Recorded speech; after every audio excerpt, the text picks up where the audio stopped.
Hello, welcome to Polyphonic Press. My name is Jeremy Boyd, and today I'm going to be reviewing the new album by Zeus entitled Busting Visions. Here we go.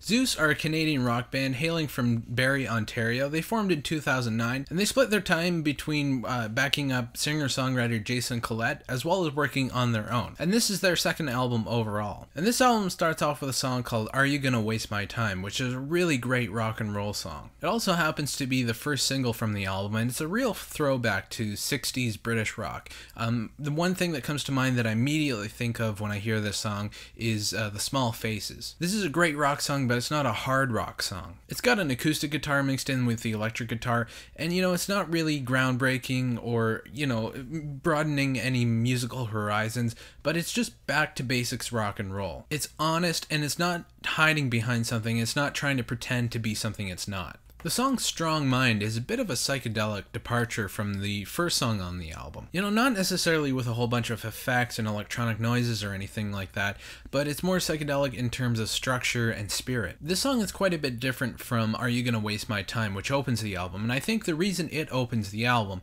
is because it's designed to sort of hook you in, so that by the time you get to this song on the album, this is sort of where the band feels more comfortable, and this is really who they are as musicians. So by the time you get to this song, you're already hooked in and engaged in the album. So for that reason, you're already invested in it, and you can't help but listen to it. The song Hello Tender Love is somewhat of a slower song. It's got a lot of 60s R&B and soul influence. It really blends the genres really well, and you can kind of tell that these guys really wear their influences on their sleeve.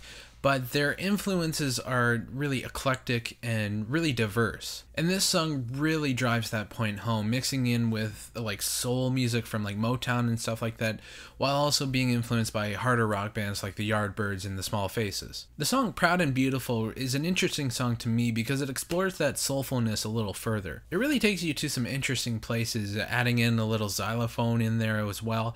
So it's not really completely soulful. They still sort of add their own spin on it, but it really does harken back to that time period. This song is only a minute long and it's all chorus, and typically I would say that this song would be better left off of the album, but because I think it flows really well with the rest of the songs, and when you play the album from start to finish, it doesn't seem out of place.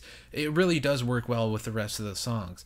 Typically you would sort of chuck this album, maybe put it on a B-side or something like that, but I think there was a reason that they left this song on the album, and I think it works really well with the rest of the songs. The main hook to the song Stop the Train is this sort of ragtime piano kind of hook, and it sort of blends in with these fuzz guitars. It really takes you to some unique places. This is just a really great pop song mixed in with some experimental elements that can appeal to a lot of people. Some people might be into more avant-garde or more sort of a little out there stuff, and it'll appeal to them, as well as being radio friendly and somewhat commercial. It walks the line without fully landing on either side. The album ends on a song called Now That I've Got You. It really does have a Beatles influence quite a bit. The chord pattern has these major chords going into seventh chords, which is very prominent on later Beatles stuff and solo Beatles records. It really does sound like something from like Abbey Road or Let It Be. The one thing that really makes it sound like the Beatles, though, is the harmonies on the vocals. Really, though, that great three-part harmony that John, George, and Paul really had, it does sound so much like that. But again, they take that sound and they put their own spin on it as well. They're sort of referencing their influences, but not completely surrendering to them. The production on this album is pretty unique. You can tell that the basic tracks were recorded live because this is a full band record, but there were a lot of overdubs and things like that were added on later. So it's sort of a hybrid production technique to, record the basic tracks live, and then anything else could be added on later. I feel like this is a pretty strong album. A lot of different styles and influences are explored on this, but all the music sounds the same without getting tired or bored. I really found myself getting excited for each song that came up. Really not much bad I can say about it, so I'm going to give it an 8 out of 10. So anyway, that's what I thought about the album. Let me know what you guys think in the comments or with a video response. And if you'd like to suggest an album for me to review, please leave that in the comments as well. And I'll see you next time. Take it easy.